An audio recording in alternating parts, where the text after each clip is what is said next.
Is it on? I can tell you right now, I don't like this thing.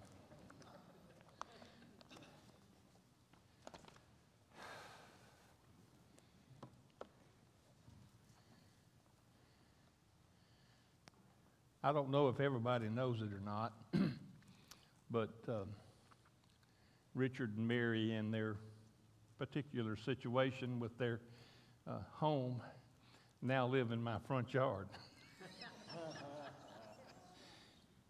Do what? And Catherine? We're not in a tent. But it's been real interesting. It's been a long time since I could sit on my front porch in my chair and talk about things with the preacher. And we have done it. And we were discussing this and about doing this class on David, and I had related to Richard that I had almost changed my mind, and I was going to decide to do it on Ruth instead of David. So he tells me he's going to do it on Ruth. Yeah, we know.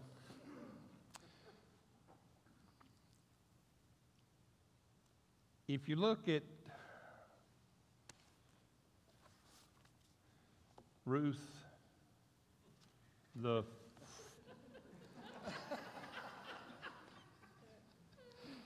oh me, this is going to be interesting.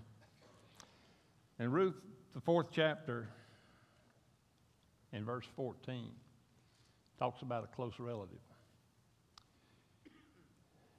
And we talked about this afternoon, about a close relative. And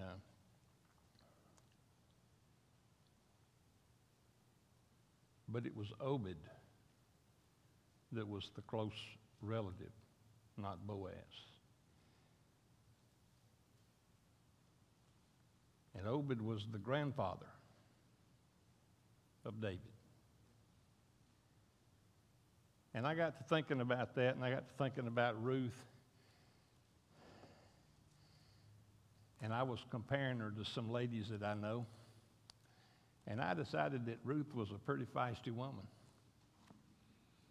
And she didn't back down. And then I thought about God and his planning and his maneuvering that he did, that he would bring a Moabitess, and I'm not going to go into that part of it because it takes too long, into the lineage of Christ. Suffice it to say that I'm looking forward very much to what Richard has to say. In 1993, they dug up a piece of rock in Israel. And this was in Tel Dan. And this piece of rock recounted the battle of Hazael of Damascus, Jehoram, the king of Israel, and Azariah, who was at that time the king of Judah. But the most significant thing about that piece of rock, it said, of the house of David. That is the first confirmation in archaeology that David was a king. Of course, all the naysayers, just like cockroaches, they come out of the woodwork wanting to deny it. But I remember when I read this, and I think it was 94, 95. I was doing some research on another topic. And I thought, this just really does make me happy. Because now I know that in 1948, when I was born and my mother named me, that she didn't name me after a figment of somebody's imagination.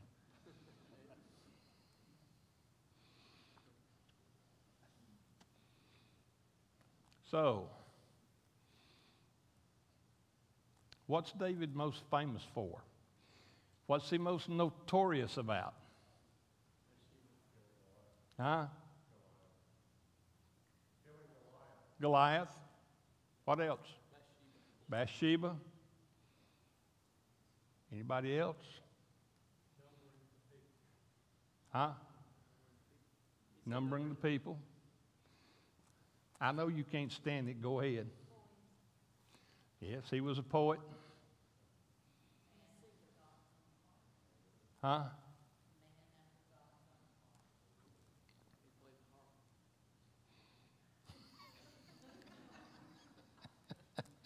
I'm not going to repeat that.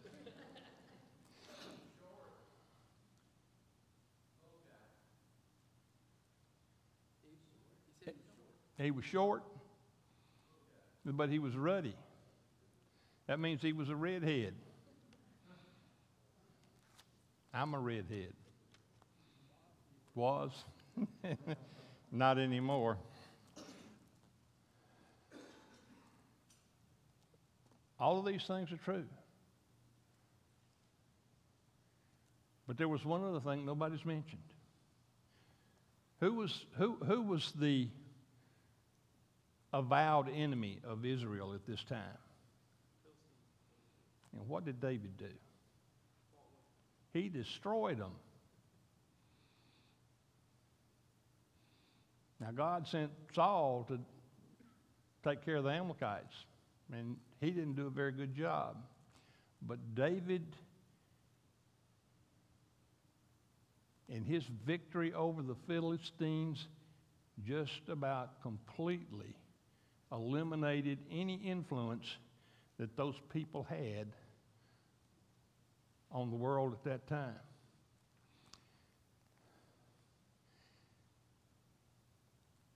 The Philistines were not nice people.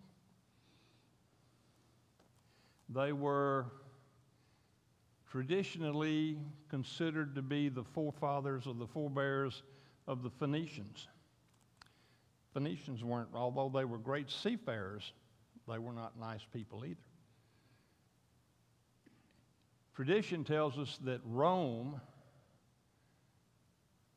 adopted crucifixion as a means of execution from either the Persians, and we refer to them as Iranians today, or from the Phoenicians. So they remain still somewhat notorious. He was the second king of Israel. He's referred to as the greatest king. He was faithful to God. He was a man after God's own heart. And you find this in 1 Samuel 13 and 14, and then again in Acts 13 and 22. He started out as a shepherd, became a great military hero, and finally he became a great king. And in all of this, in all of his successes, he didn't forget God. Unlike Saul. And this was the big difference between David and Saul. David repented, and Saul offered excuses.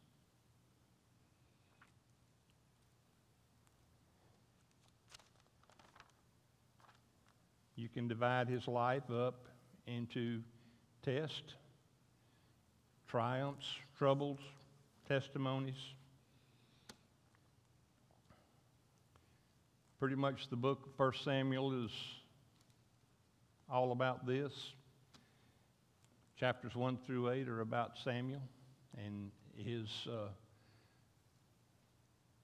coming to be taught by Eli, and then being called a prophet and a judge. Chapters 9 through 15 are about Saul. Chapters 16 through 32 are all about David.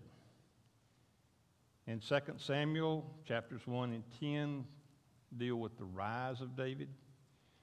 11 through 18 to the regression of David. 19 through 24 to the restoration.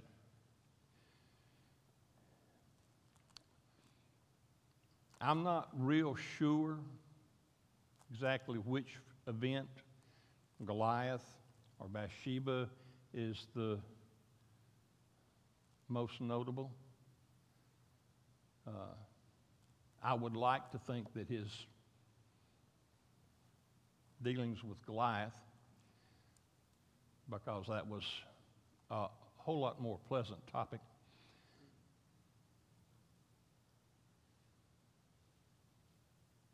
But stop and think about Goliath. This was a guy that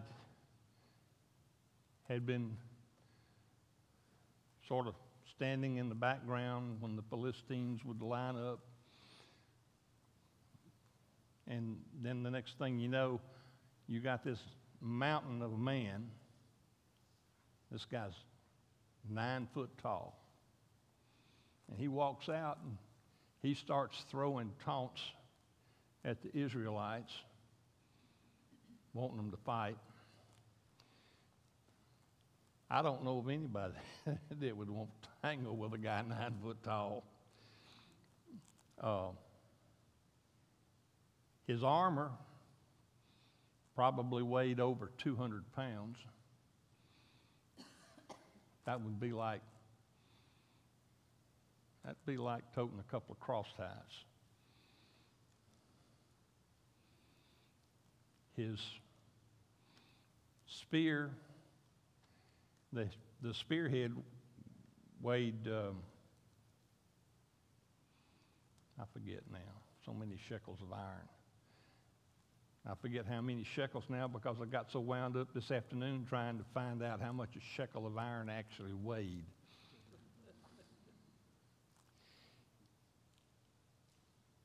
But it was definitely more than a shekel of silver or a shekel of gold.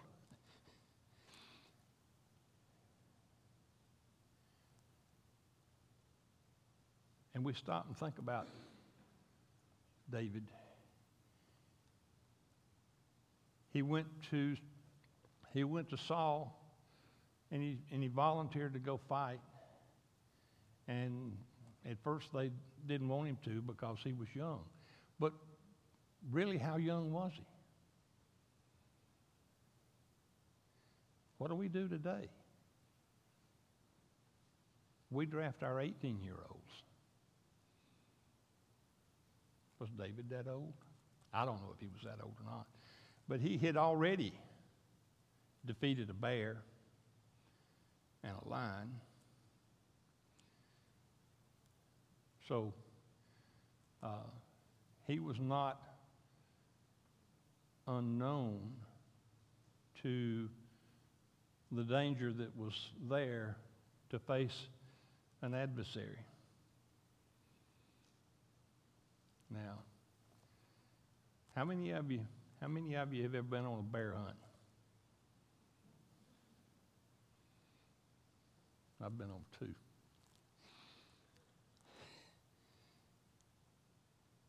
Here's the thing about a bear. His skull is hard, very hard. It's dense.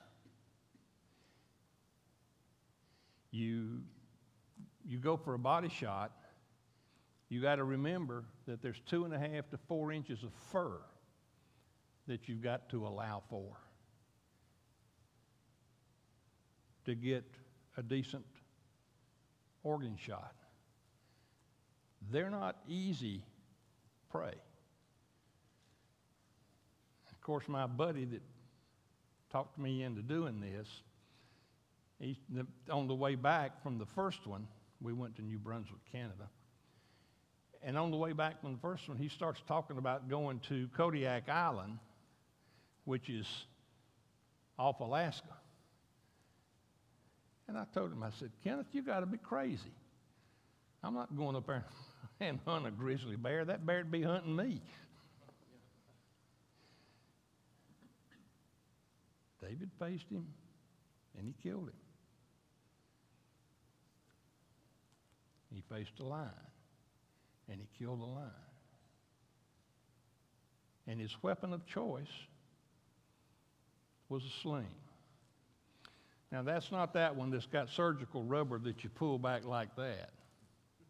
That's a flip.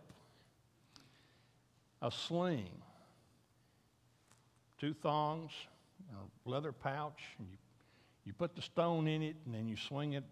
Some swing it this way. Some will swing it this way so that the pouch is coming over, and then you release one, the other one's tied to your hand, and that's what lets that stone fly. Now, did David really kill Goliath with the stone? No. But he rendered him unconscious. He killed him when he took his own sword and cut his head off. And the hue and cry that came forth from the Philistines was, if we'd have been around when that occurred, we'd have probably heard it here, because they were all upset.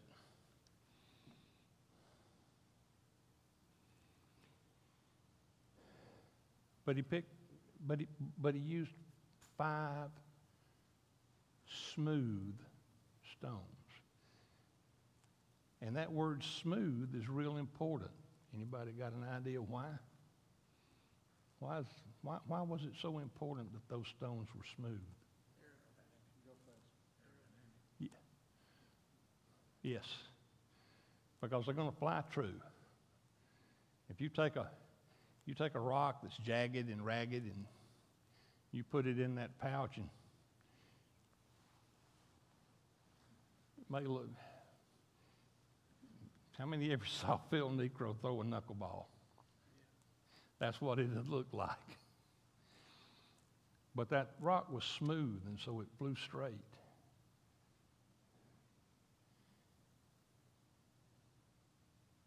This is the same thing, the same parallel here that Gideon had when he faced the Midianites with only 300 men.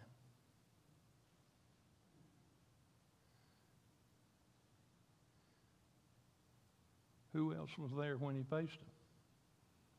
God. God's what done him.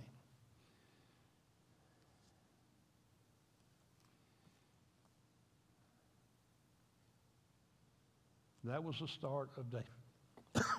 Excuse me.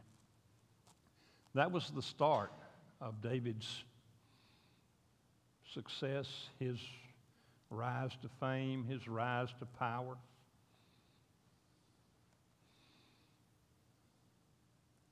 And and Saul had already been told that God was going to take the kingdom from him, because he didn't do what God told him to do. The issue, and like I said previously, this is all the difference. This is what made David David, was that he wasn't full of himself, and he wasn't offering a bunch of excuses for what he was doing. offering sacrifices was never within the purview of the king. As Samuel told him, it's far better to obey than to sacrifice. A lot of people, I get to talking with them about David, and all they want to talk about is Bathsheba. Well, I have my own opinion about some of that.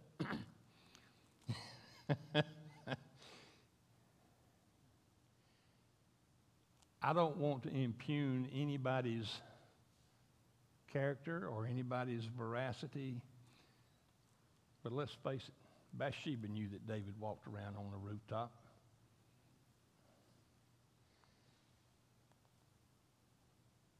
Bathsheba was alone. Her husband was on the field of battle.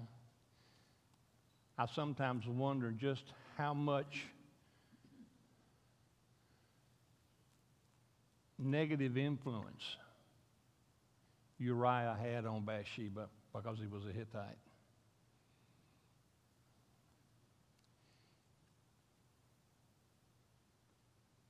But I think Bathsheba has to share in this guilt because I don't think she was alone in it. But David has to share the greater part of it because David was the king. And he couldn't shirk that in any way. He was the king. He had a far greater responsibility to not allow this to happen.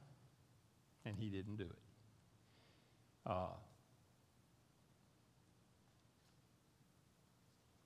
So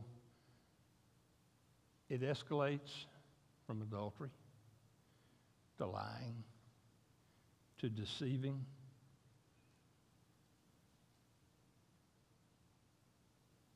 to murder. And all of these things David did.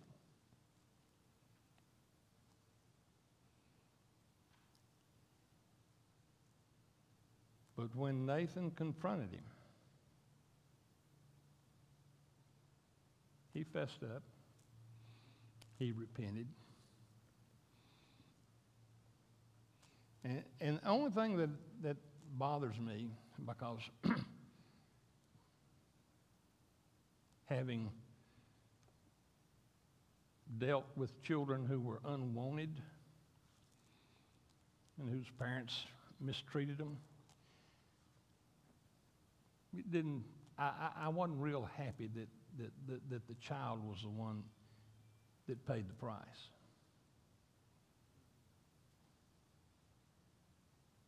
But that was what happened. Good, bad, indifferent, whatever, however you want to look at it, yes, the child paid the price.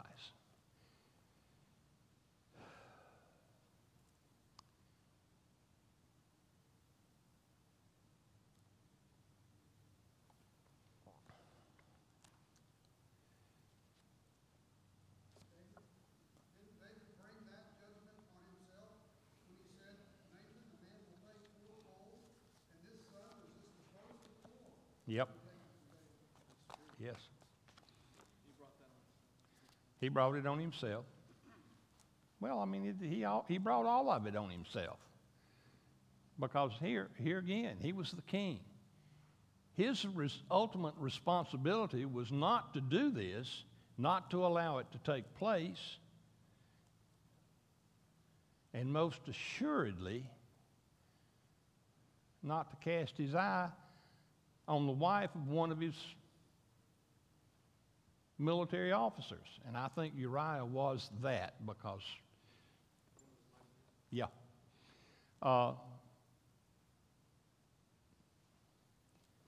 Still,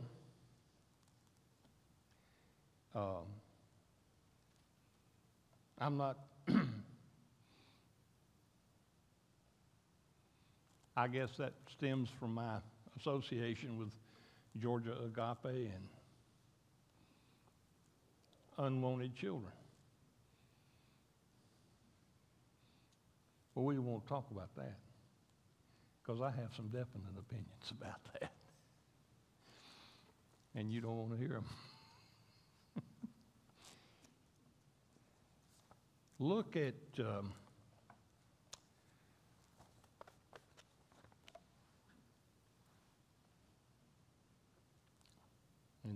look at Samuel, 1 Samuel 8 and verse 7. This was after the elders had came to Samuel and said, "We want a king." And the Lord said unto Samuel, "Hearken unto the voice of the people in all that they say unto thee, for they have not rejected thee, but they have rejected me, that I should not reign over them." What's that verse I was talking to you about this morning, Richard? The one that says, we're in the world, but we're not of the world? This is what they said to Samuel in verses 19 and 20. "But we will have a king over us, that we also may be like all the nations." Isn't that the same thing? Be like all the other nations of the world. And fight our battles for us.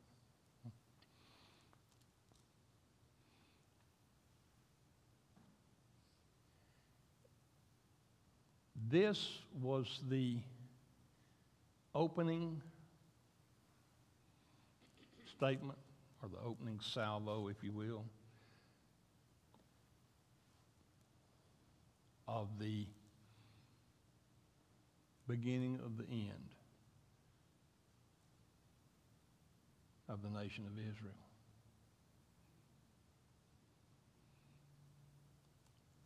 I read and study the Old Testament and I look at the history, and how can any group of people who have been so blessed? They were enslaved in Egypt. They were abused. They were mistreated. And he brought them out of Egypt. They didn't even get to where they were going before they were already complaining.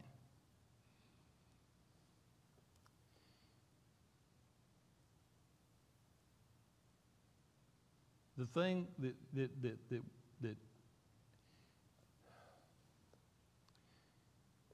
that I find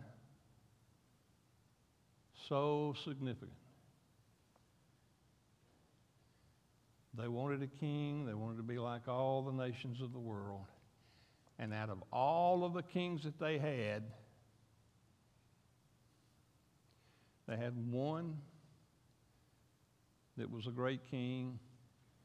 They had 2 or 3 more that were somewhat good. They didn't enjoy great reputations, not like David. I mean, even Solomon, his own son, was fickle. People that don't know what side their bread's buttered on. And they kept going on and on. They would get in a bind, they'd return to God. I don't know if you remembered or not, but they made some comparison that right after 9/11, that attendance at church skyrocketed. Are we still there today? We gotten complacent again. And that was the story the Jews and their kings.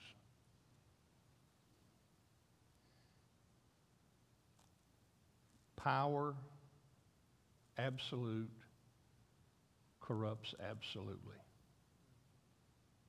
And that's what these men did. They were not a king of the people. They were a king for what they could get out of it. I got some more, but we're out of time. Any questions?